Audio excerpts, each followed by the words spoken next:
went into the mode. So that's a good sign. Is everybody excited to start the D&D module Dragon Heist? Yes. Yay. Woo! Woo!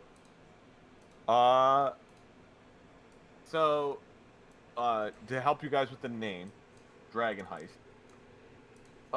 Dragon is what's referred to as a gold piece in the town of Waterdeep. So a dragon is just a gold piece. So a dragon heist is a gold heist. Is the play on words for the name itself. Steal a dragon. No, you guys aren't stealing a dragon. Well, then I don't want to play. That's fine. Hold on. No.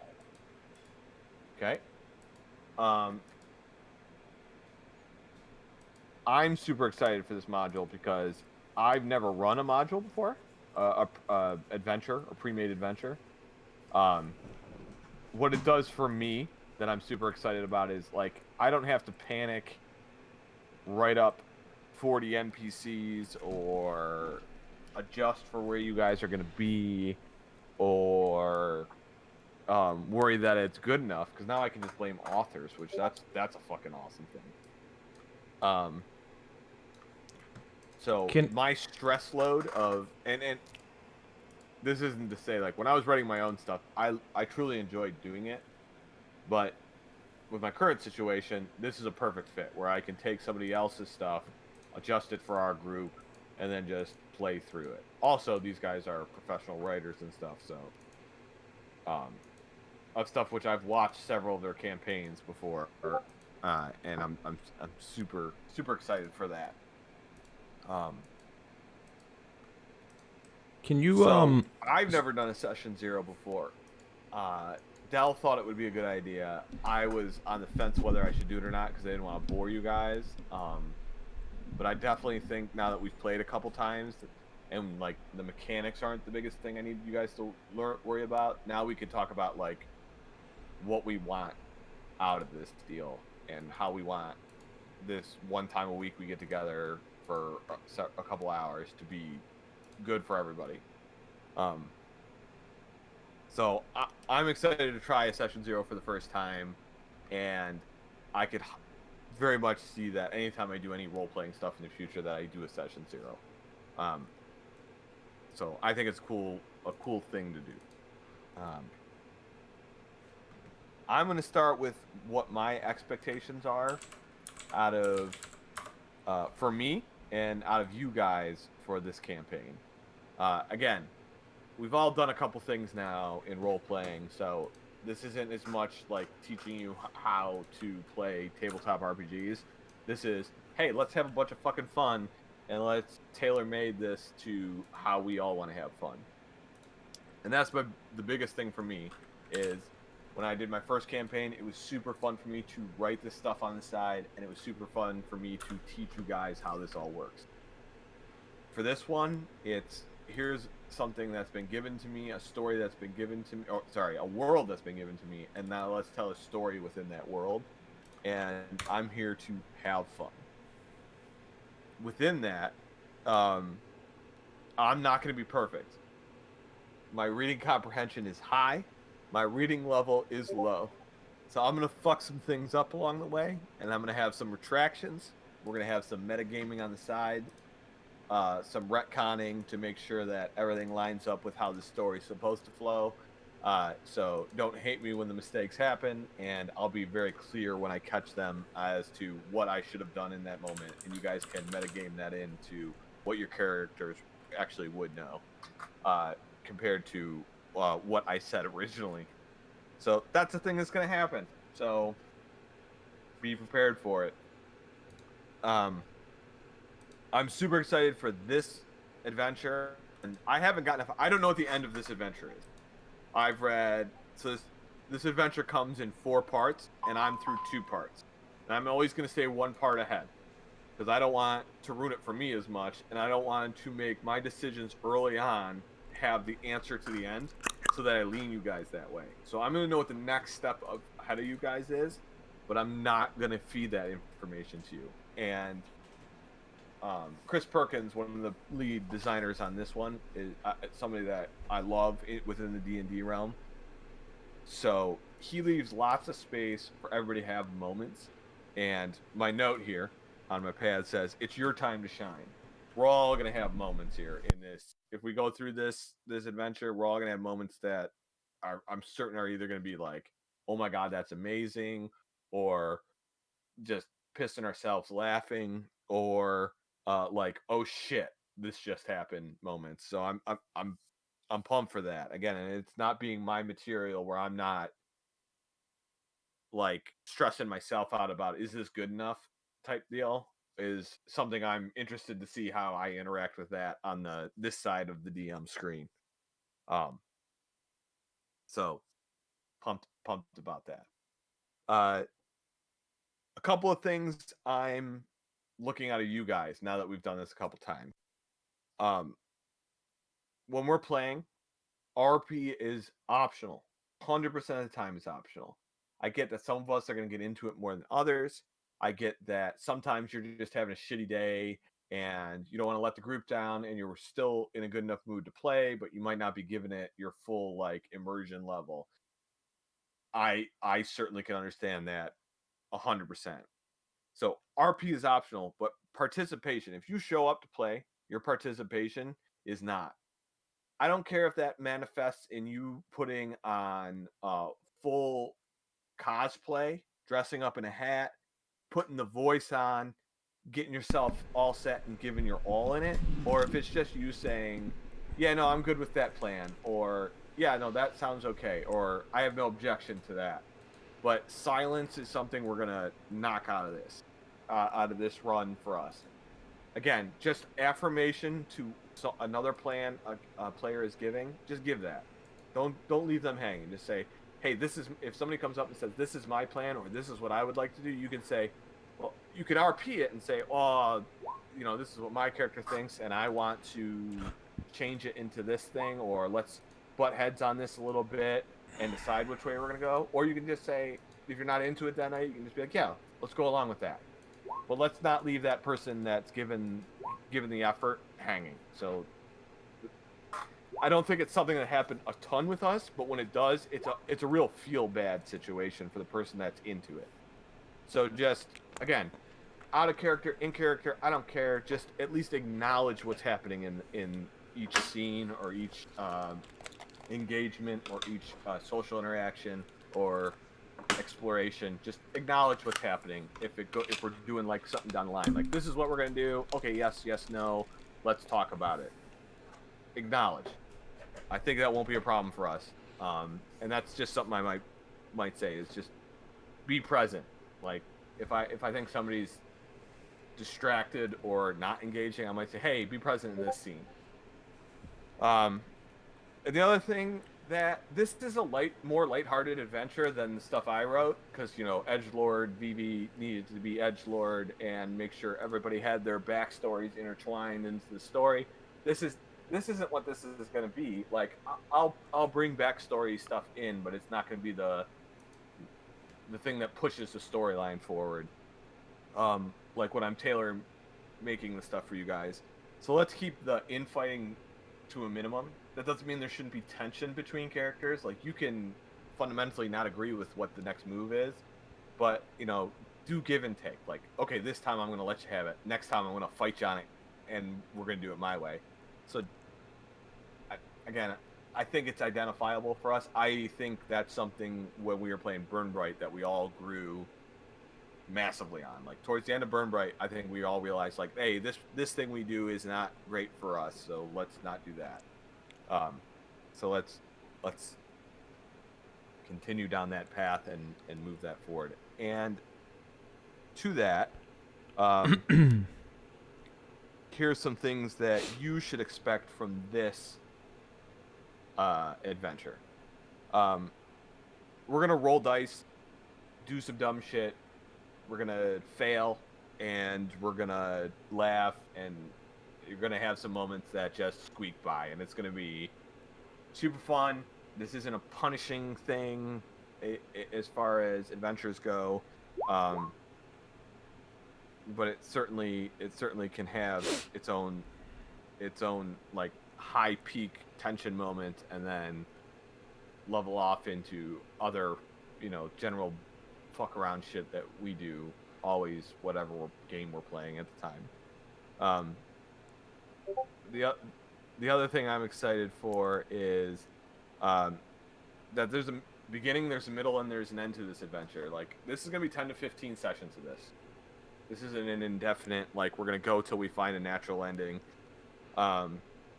I say 10 to 15. It might end up being more than that, and it might end up being less than that. We tend to go slow on content, so I don't think it'll be less, but there's definitely an end to this. It doesn't mean that I won't say, hey, I've got another adventure lined up that can start us at level 5, where this most likely will end, and move us forward, or we might go further than this, but that's what this is going to be.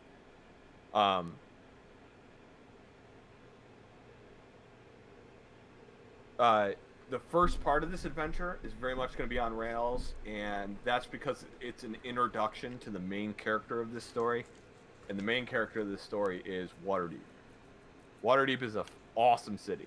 I know a bunch about it, but there's more I don't know about Waterdeep than I do know, and not knowing it is okay, and you're going to learn a bunch about it, and how you interact with that knowledge you gain is going to be super different than, I think, the adventure stories we've done in our RPing before, where there's a lot of traveling, a lot of different places involved.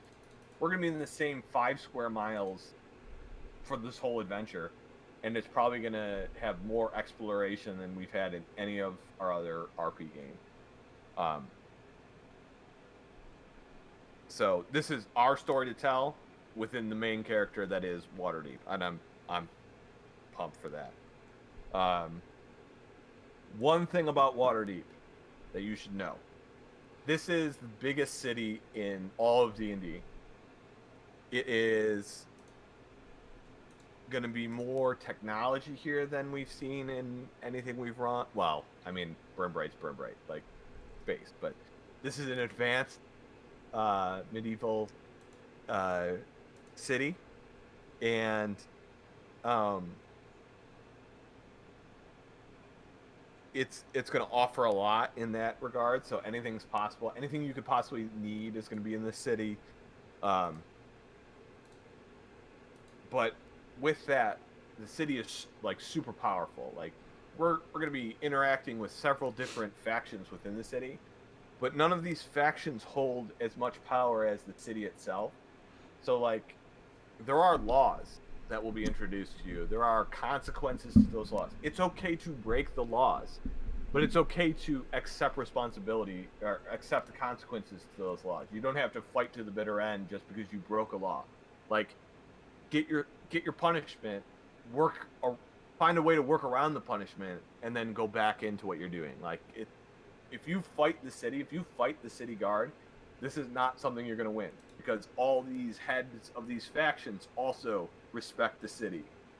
So I think that's something you'll understand as we get through chapter 1, but it's okay to just say, whatever you're doing, if the city shows up, if the city guard shows up, to say, okay, we lay down our weapons and we'll explain ourselves. We'll RP the consequences of this, or have to do something else to mitigate the consequences of this.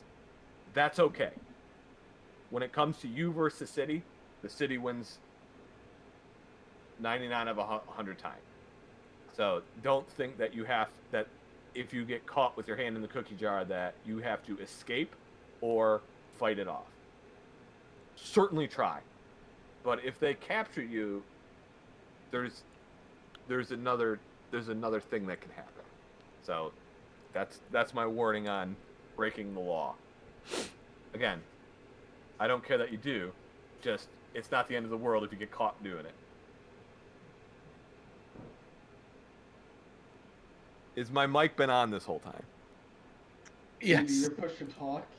I think you need to correct that. Yeah. I appreciate that, guys. Is there any clarifications or questions on anything I've brought up so far? I know it's just a fucking me dumping shit on you here situation, but like, is there anything going through your heads? Anything you're excited for? Anything that you're worried that this might be an issue for you? Like, bring it up. Do it. Yes, our most intelligent person is a barbarian. Yeah, no, that's a problem. I have an issue with this. It's not a great look.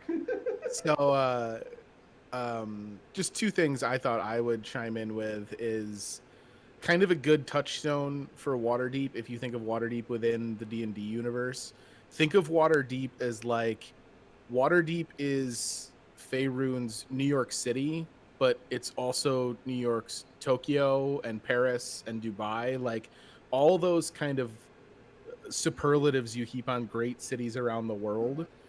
There aren't enough pockets of civilization to have separate cities like that in Faerun, so they're all Waterdeep. Like that's the kind of city Waterdeep is. And then the other thing is just I would very much like to throw my weight around or behind the point that Vivi made about like infighting only when both parties are like definitely dialed into it, because that is the fastest way for me to not enjoy D&D.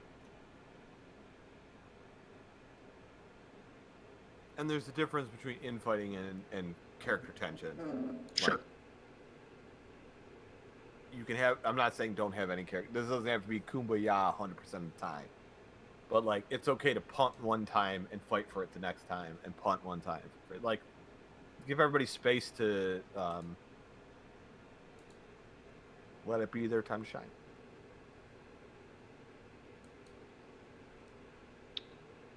I guess I was just curious what we expect for like a level range, since this is kind of a shorter 1 to 5. 1 to 5. Okay. Yeah, 1 to 5. Maybe 6 if we really push it. But like a level every other session, or once out of every 3 sessions is probably what we'll get. Okay, yeah, it was more at minimum. Like I assumed we would get to at least level 3, so we could choose our path. Yeah, and we'll probably but get how far we got past that, I wasn't sure. We'll probably get to 3 fairly quick, and then 3 to 5 will be slower. So it'll probably ramp like that. Like, I get that playing the mechanics behind D&D say level 3 makes your character be your character. So right, that's the whole, I guess, motivation for me for my character was level 3. Yep, get it, 100%. Okay. So with that, I want to start building our group. Again, any concerns any of you have that you want to bring up, or anything you want to add to anything I'm saying, jump right the fuck in, or come to me on the side. Either way, good with it. Just do it. But right now, we're going to build our party. We're going to have some ties between each other, and but it's not going to be like we've been traveling together for years or months even. But let us go to that sequence now. Real quick, Phoebe, between session now and session 1, are we able to fidget with our characters, or are we and I'll probably allow that for a bit into this. Even like I hate being locked into a character decision that I didn't think played out the way I did. None of us have played all the characters. None of us have that info. So if you ever want to change anything on your character, just talk to me. I'll probably say yes. Okay. I just wanted to make sure we are. So what I want you all to do right now, if you could pull up your character sheets, and if you could all roll initiative, I would appreciate it.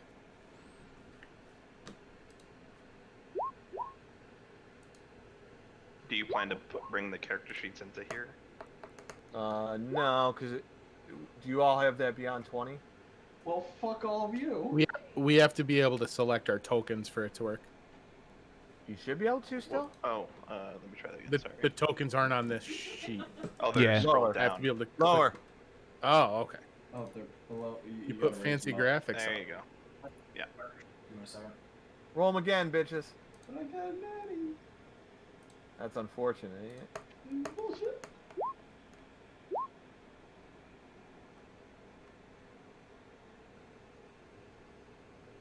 Man, what's that option to add the dot whatever? It's your dot dex, I assume. Yeah, I don't remember where in the options it is.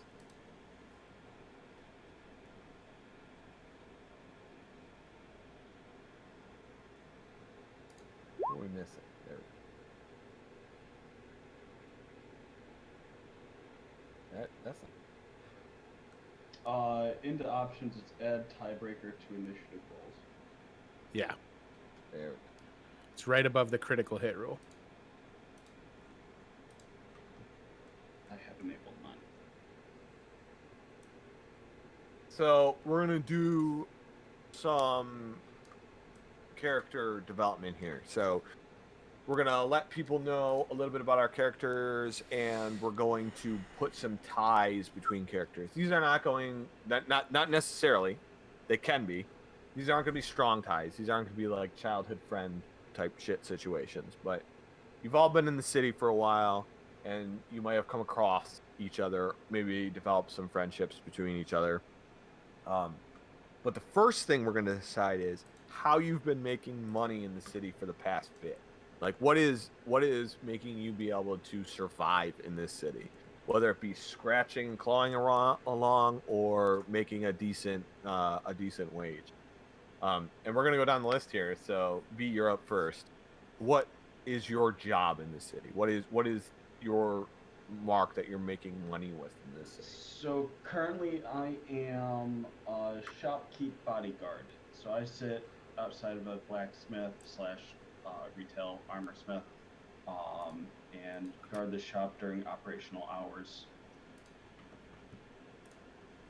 And I've been in Waterdeep for about 4 years now. So bodyguard / security seem fair? Yep. Yeah. So this is as simple as it gets. You're making sure shit doesn't get stolen. You must have some combat expertise to do that, like some ways to diffuse situations or stop people if they try to take things. Obviously, blacksmith, high value stuff. So you're there to make sure, more as a deterrent, but also as a system of recovery. Yeah, I would not be the one that is the major deterrent by size. But yeah. I think knowing a little bit about your character, and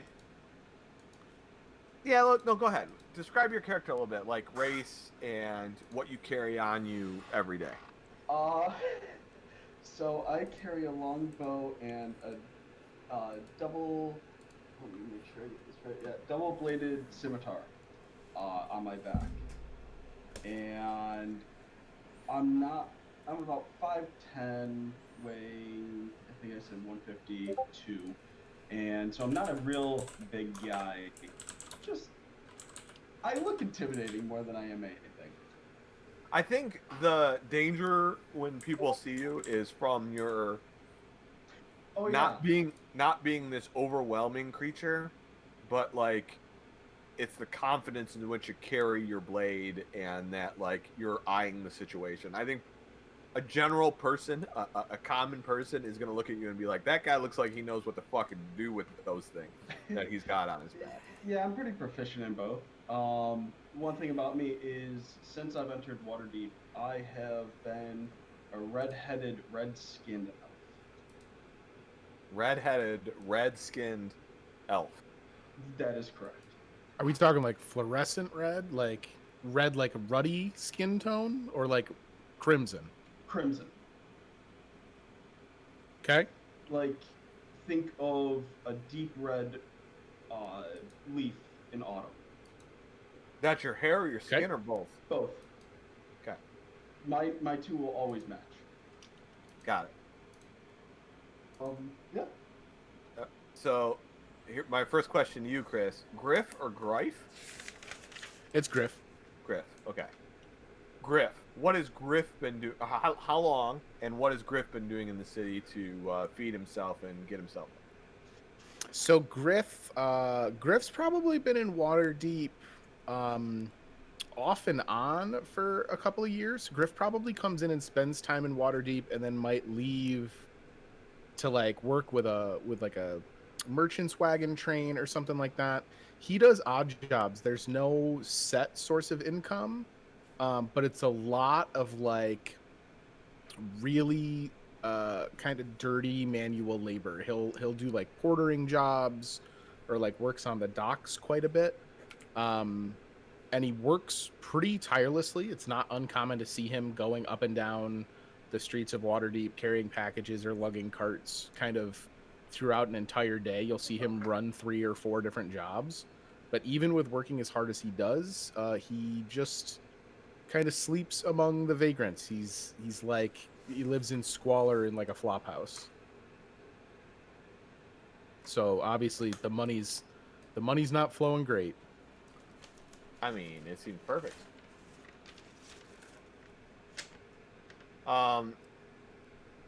And how would you describe his physical appearance, like look, the way he carries himself?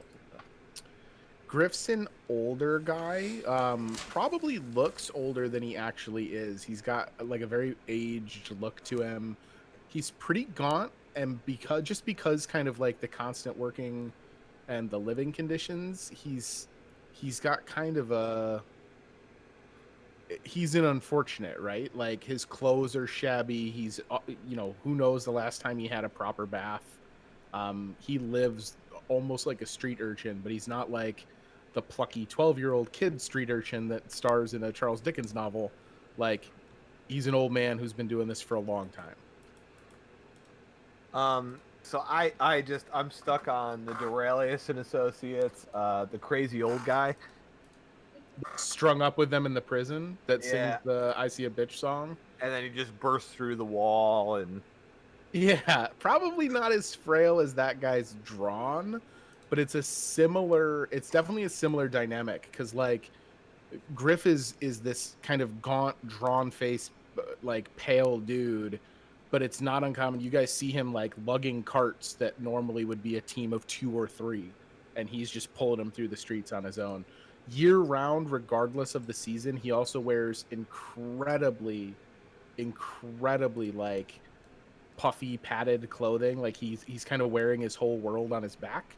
And then lastly, maybe the most notable feature of Griffe is he has no left arm.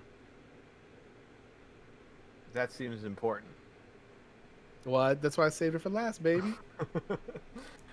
I mean, I hope he's a righty, just for his sake. Caine has both arms, everybody.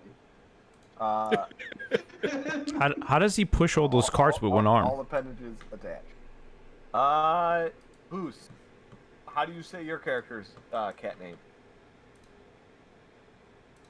Coxipha.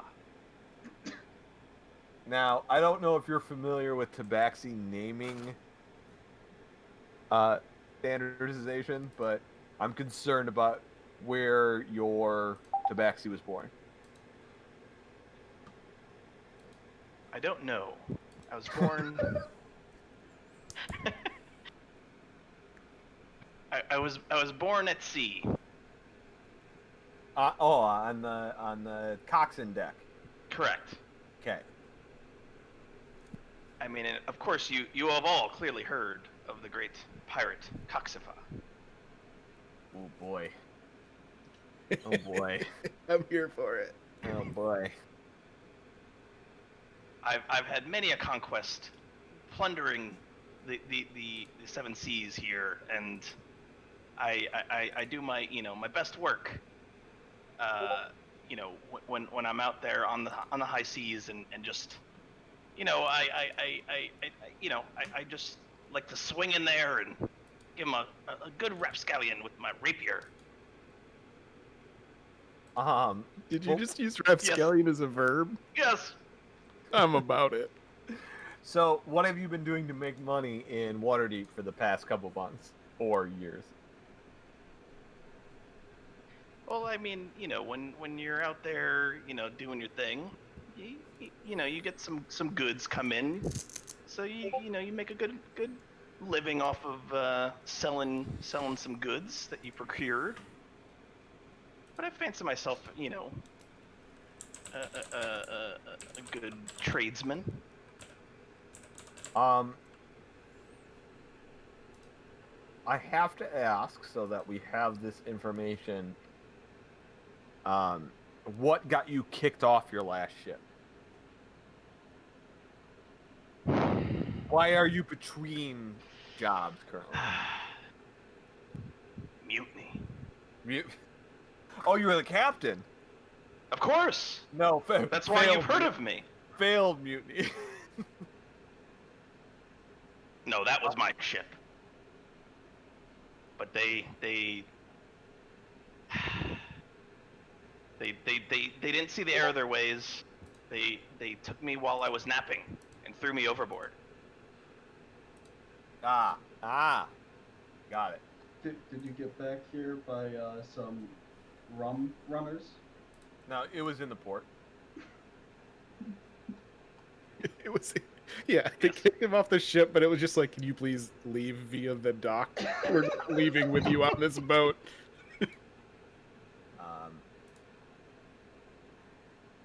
Pepper Brown? Pepper Brown. Pepper Brown What's up? works in the same place as Caine. She works reception in marketing, and she can't.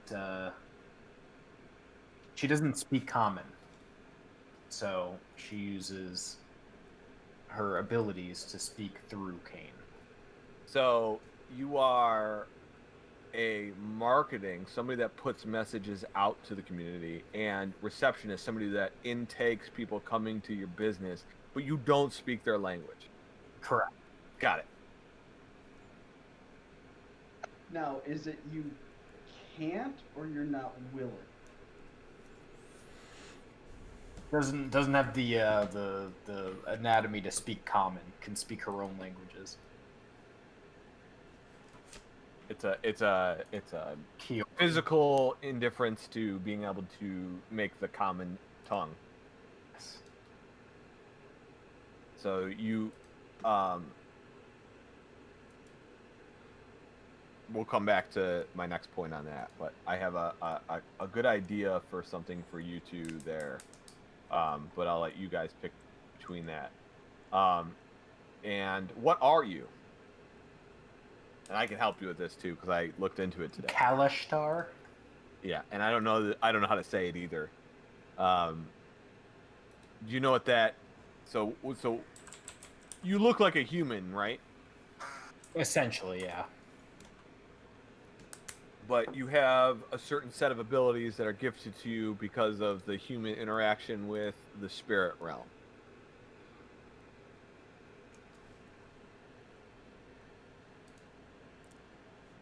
But this might be something, and this is something for you to develop, or not to develop.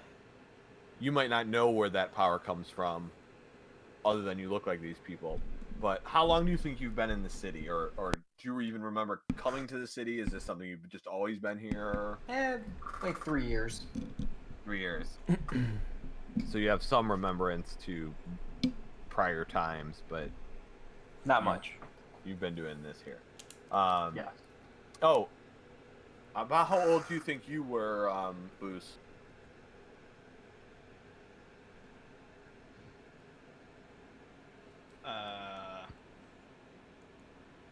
Young, Years? young, middle-aged. In regards to human, young, middle-aged, old. I think tabaxis have human lifespans. It might be actually slightly shorter. Yeah, they live to like 70. Yeah, I was thinking probably like early 20s. Oh, so young, a young tabaxi. Yeah, yeah. Okay, and I fucking don't even know. I think theirs is the Kalashar are the same as. It was about the same as human. So about how old do you think you were, Pepper Brown?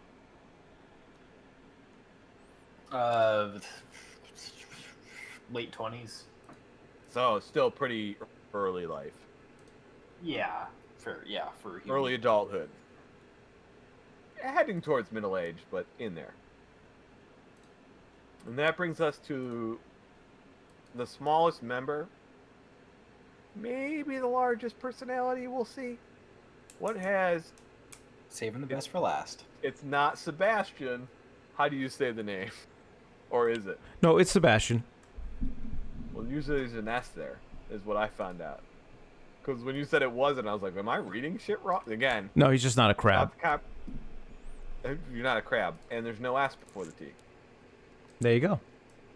Go ahead. What's he been doing to make his way in the great city of Waterdeep? Sebastian's doing the only thing he has ever done in his life and knows how to do, and that is put on shows. And he takes odd jobs within the taverns, but he also works for a lot of nobility. They like to have a talent of his perform acts for them.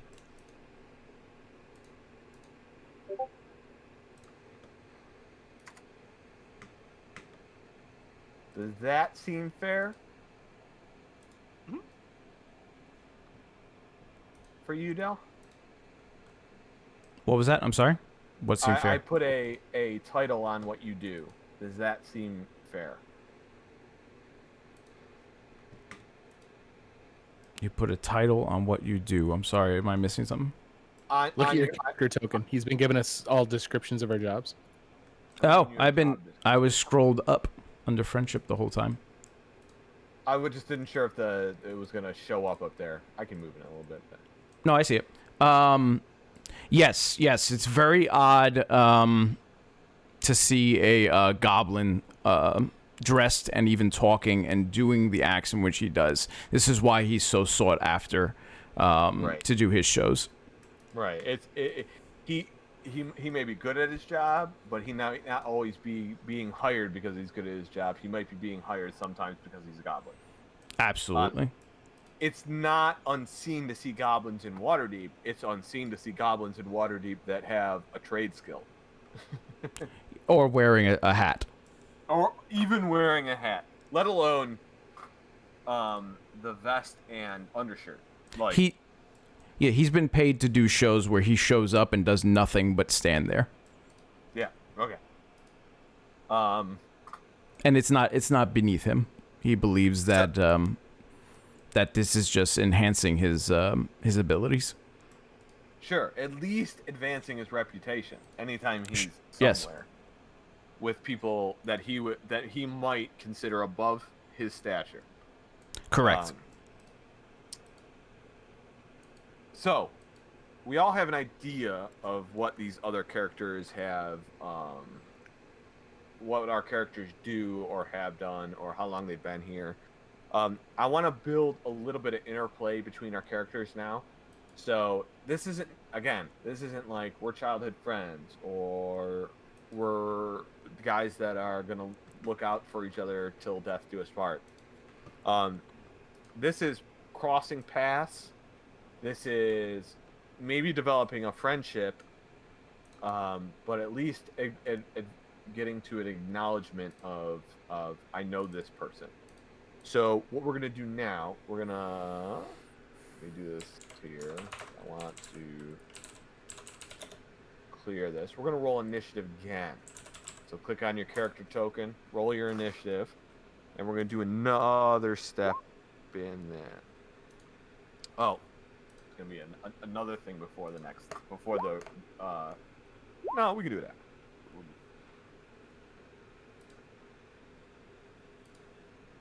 Have a brown. Give me that roll.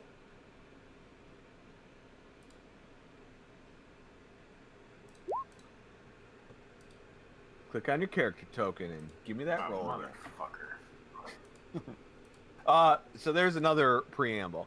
Your initiative is going to be the initiative that ends up in the turn order. So if you roll your initiative before I get the turn order up, or if you don't click on your token, 100% we're just going to do what it is when you get it into that turn order. So good, bad, indifferent, that's what it's going to be. But that shouldn't be an issue.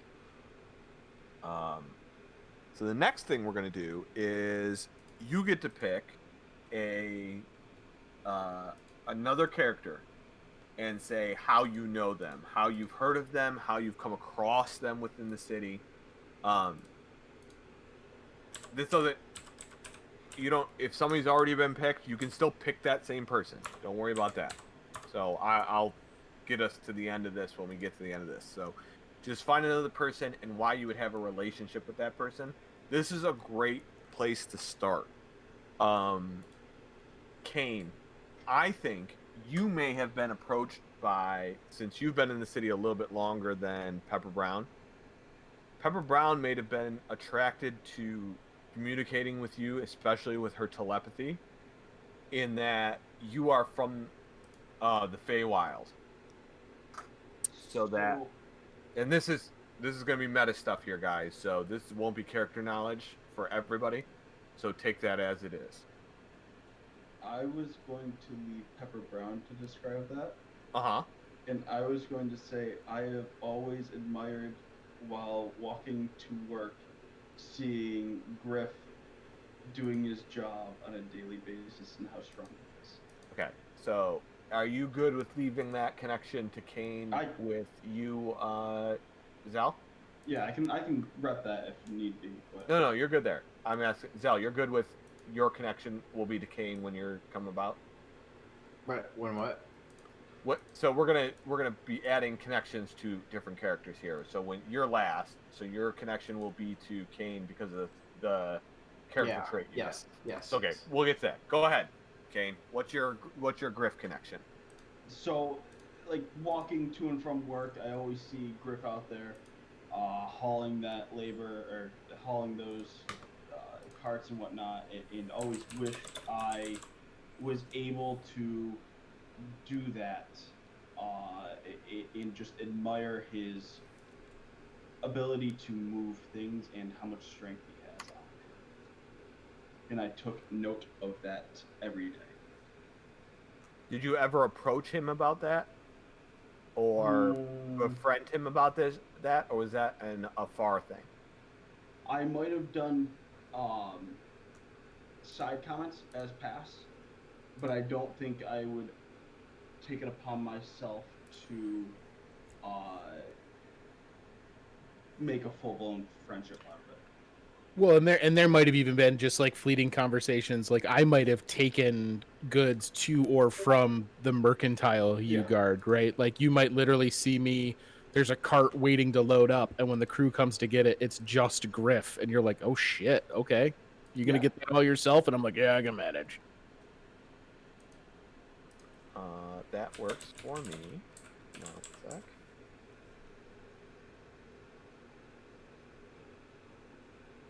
Bink, bink. This'll work. There we go. Okay.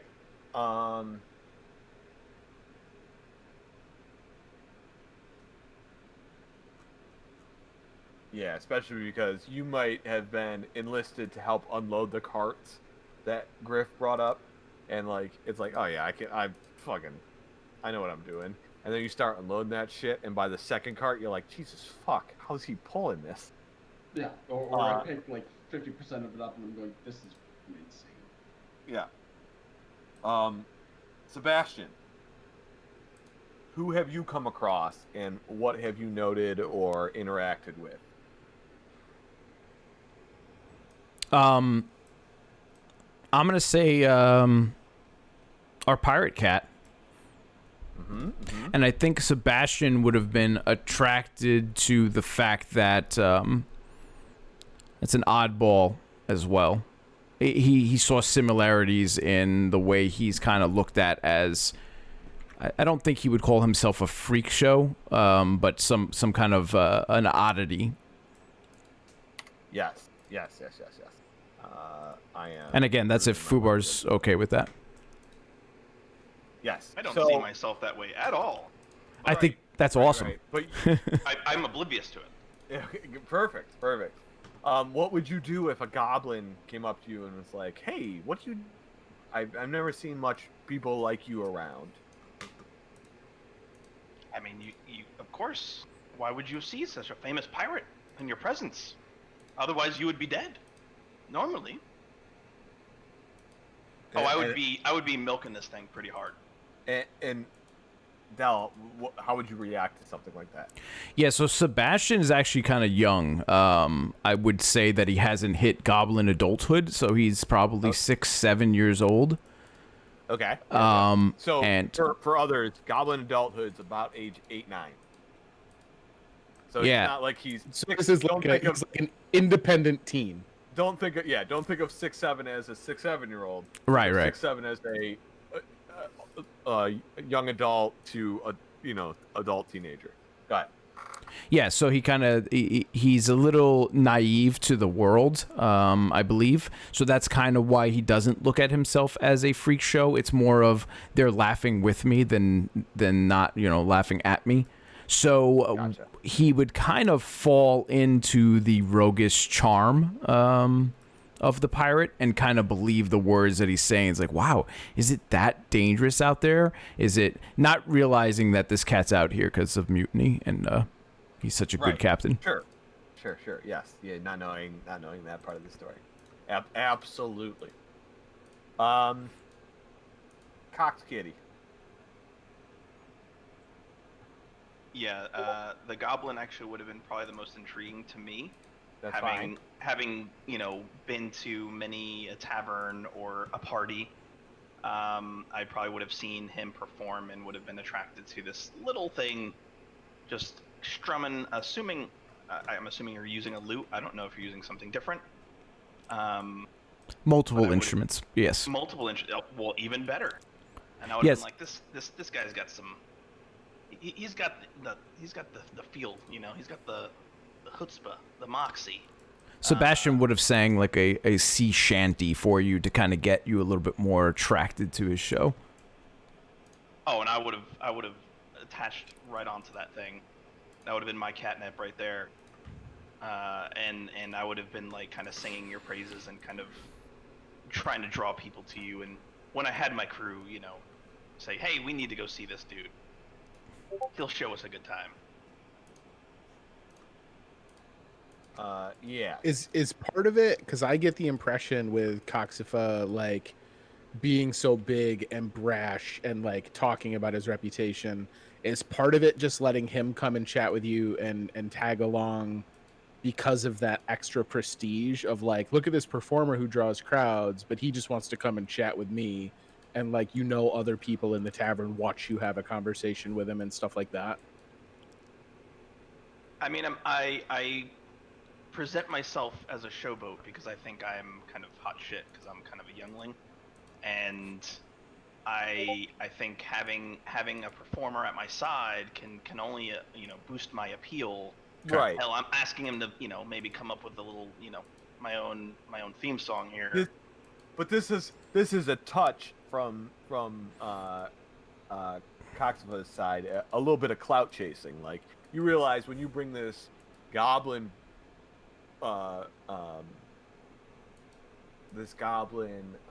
Performance artist, musician Savant. with you, that it's just a boost to your story, your name. Yes, because he can be playing some hype music while I'm boasting of my tales. Right. Yes. Exactly. Yes. This is an amplification of your own inner thoughts on yourself. Correct. Yes. I like that. It's almost as if he's rebuilding his crew, starting with the hype man. Yes. Yeah. Good crew has a hype man. It took Luffy 100 episodes to find a musician. Coxipha started with crew member number 1. There you go. No, that's going on there. Yes, 100%.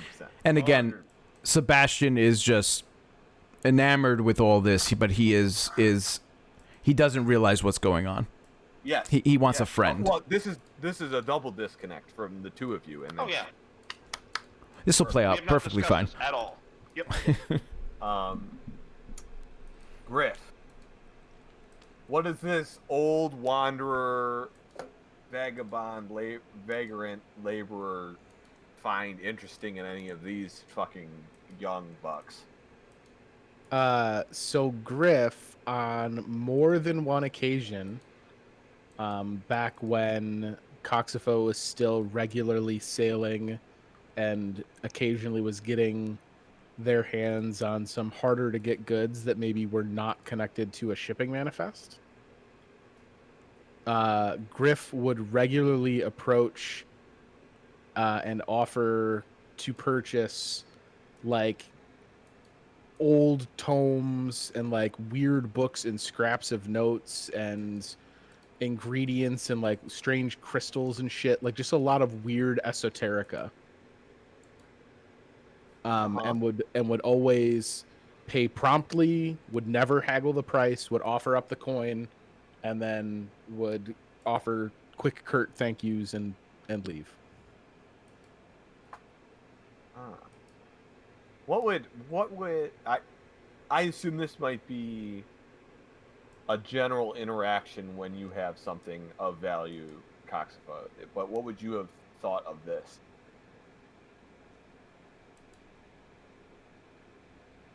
Sorry, chewing.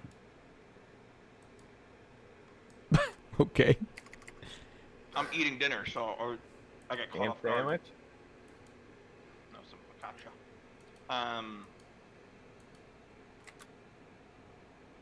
I feel like Coxipha would be kind of proud that people would seek him out for his goods, knowing that he only gets the highest of quality on his rating.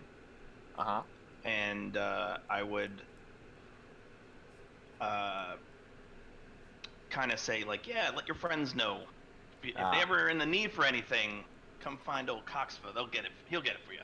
What would Coxipha's reaction be when you see this old ass dude with 3 carts hitched together pull up and be like, "Oh, thanks for my order," and then he just continues on with this fucking massive boon, a massive weight pulling behind him?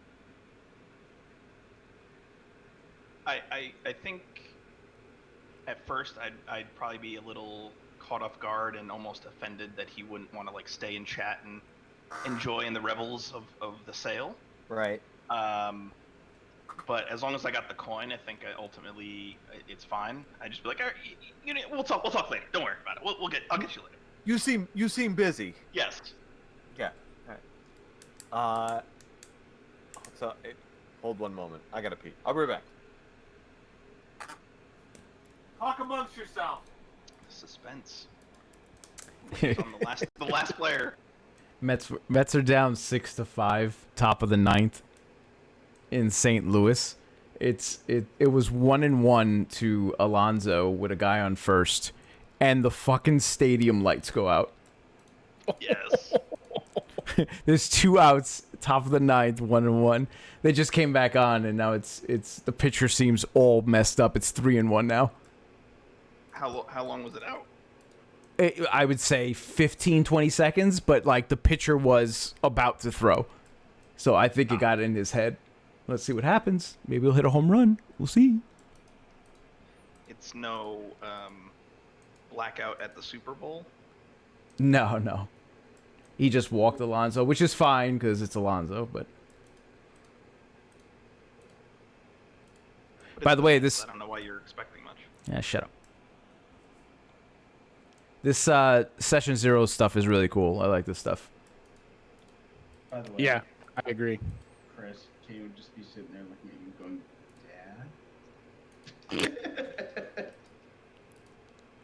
Chris, you're going to have to describe to us how a man with one arm is pulling 2 carts. Does he have one in his mouth? Really? Does he tie them together? Does he push them? It would probably just be like he probably has like some loops of leather cordage that just like when he's not using them for what he's doing, maybe they're like wrapped around his wrist or something. And then when the job means it's 2 carts, he lashes them together and then just pulls them. That's amazing. By the way, I'm a 26-year-old elf for everyone's knowledge. Yeah, that's a fucking young elf. Young elf. We're 8 years old. we got a pretty young group here. I'm still through shit in my 8 years, though. Yep, Griff's not a day over 58. Nice. Pepper Brown, the Yes. spirit human herself. what drew you towards this young elf as you entered the city? Literally the first person that I saw when I entered the city. Yes, I like that. Hold on.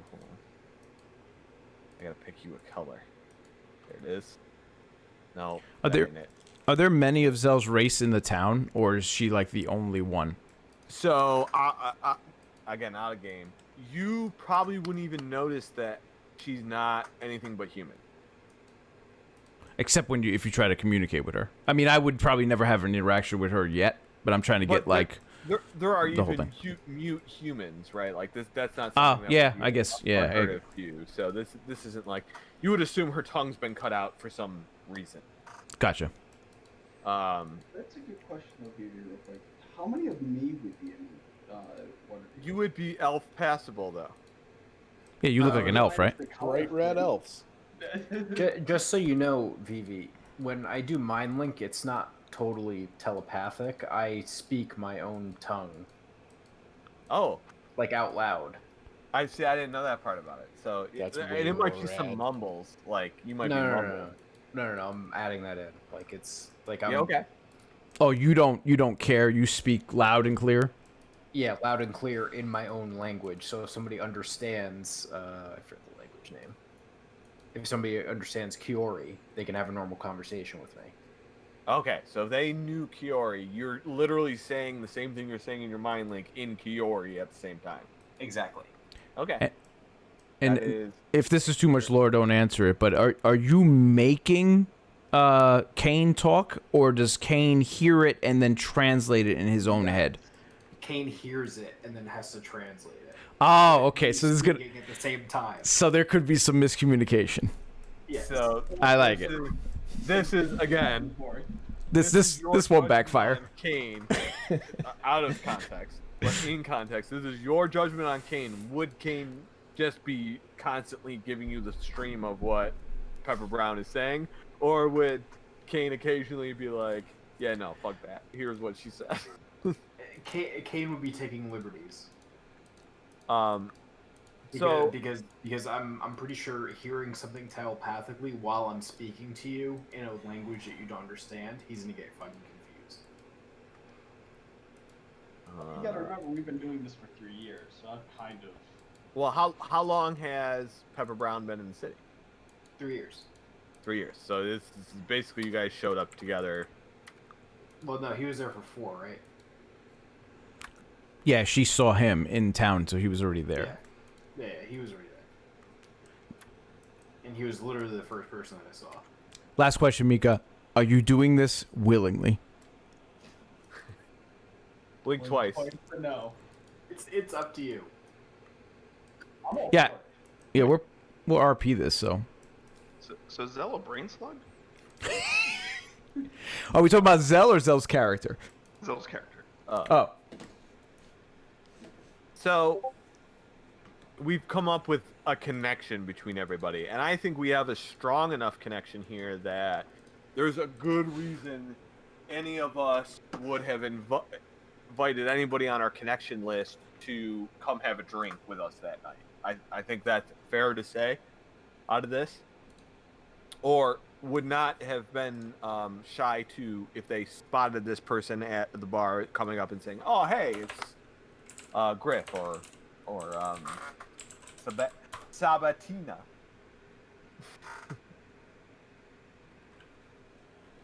It's we've just got a good- Sebastian. Sebastian. We've got a good network here of at least recognition. I think that's a good way to put this.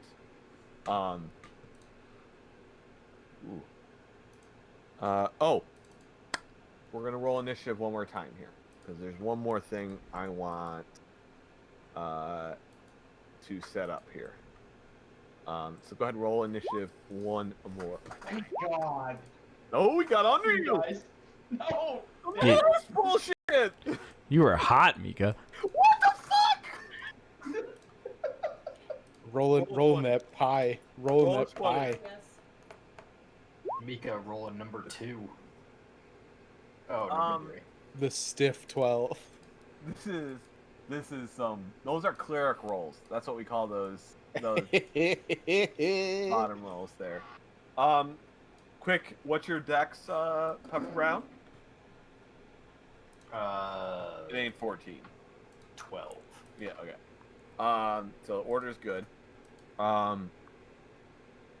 This is a metagame question, so keep this out of your character's info. What would your character do if they won the lottery? Unlimited money. What would your character do? We'll start with Sebastian.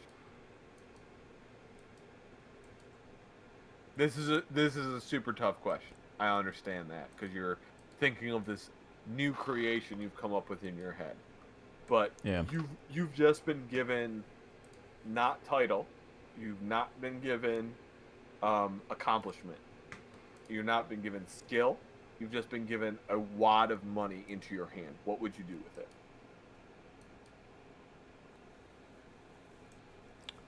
Yes. So when I started making Sebastian, I did have like a life goal. So I'm trying to figure out how he would use that money to achieve his life goal. Uh-huh. But it doesn't even need to be that. Like, you don't even need to think about that. What's his... If he was just given this, if he had a life goal, would it help him achieve it? Would it not? But even if it didn't, what would he do? Yeah. What would he then do with that money? That's a good question. I think it also depends on who found out that he won the lotto. If it's all kept a secret. Secret money. Secret money. Okay, secret money. He would travel. Travel. Yeah. Travel. He wants to get out. Yep. He wants to travel the world. His ability and name wouldn't matter, and he can either strike up his own stuff or just see things or learn things. But Well, he's in search of something. Okay. And he needs to get out of Waterdeep to do that. Not that his main goal in life is to leave the town, but with that... This is a key to unshackle one thing. Absolutely. And he has found himself a captain. Got it. God damn it. Captain, what would you do if you had a bunch of money? Immediately hire a crew to get my boat back. You wouldn't just buy a boat? Nope. That a boy. Because that's my boat. That a boy. I like this gun. So this is hired mercenaries. Slick the palms of those who need it. You're making sure the dock master doesn't report you. The city guard is paid off. That's the boat I want, and it's my boat, and we're leaving here with it. Does that sound about right? Correct. Yes, I want my boat back. You want your boat back, and that is my boat. This is the principle of the thing. Is it named the Black Pearl? You don't want a replica of your boat. That's all I thought about the whole time he's describing his character. I mean, that's clearly his inspiration, which is great. I love it. I mean, we've got Del being under the water. He's got Del being a lobster, and okay, Caine, what would you do with unlimited money in the greatest city in the world? Ooh. Start a mercenary group. Ooh. This is a good answer. I'm taking my pen out and writing things down. 100%, he would just do that and continue to indulge his itch. That is inside baseball, good answer, and also good answer on face value, and I appreciate that. Griffe, I might skip you. Rude. Well, it's up to you. You pick what you want to do here. I would leave Waterdeep entirely and travel to Candlekeep and use my fortune to kind of ply my way into the school and Comet's library. What was we missed the name of the place you were going? Candlekeep. Candlekeep. Okay. Yeah. So you would leave Waterdeep in search of a better library than Waterdeep. Yes, Candlekeep being a better kind of like centralized resource, but does not have the same range of people that Waterdeep has. Like in Waterdeep, he can just kind of exist and carve out a living, and kind of like do what he wants to do on the side. In Candlekeep, it would be a requirement of like he'd have to get into the school. Got it. Candlekeep's like Faerun's Hogwarts. Yeah. Thank you. Okay. Y'all motherfuckers never play Baldur's Gate? It's shallow waters over here. I'm wondering why you didn't get a robot arm. Come on, man. Yeah, in Waterdeep, I probably could. Yeah, legit prosthetic probably be there.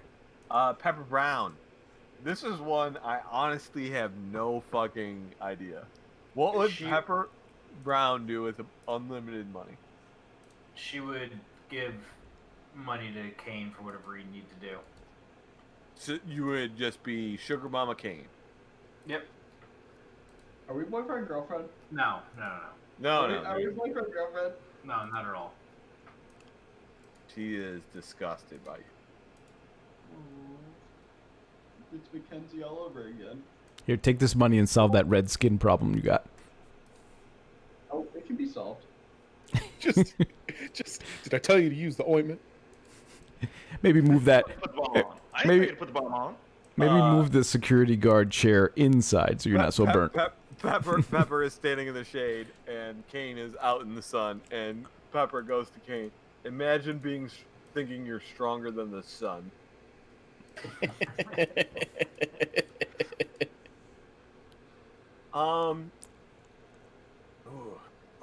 Okay, so that I got out of that exactly what I was hoping for out of that question. That was a purely indulgent question, and I'm very happy with it.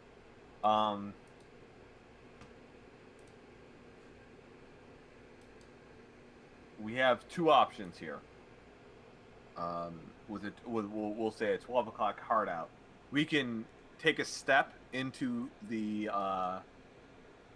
storyline. We can get through that first bit, or we can save it for next week.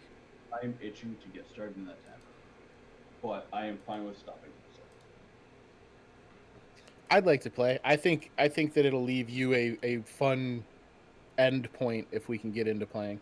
I think we can get through enough to make it worth it, but it's going to be a 12 o'clock timeline. If anybody wants to dip before that, perfectly fine.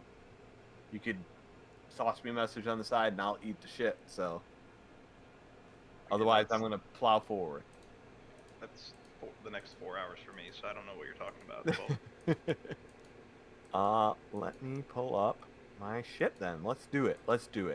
Can we take like a 3-minute break for waters and whatnot? Yeah, take a couple minutes, go pee, get your waters while I pull my shit up. Water.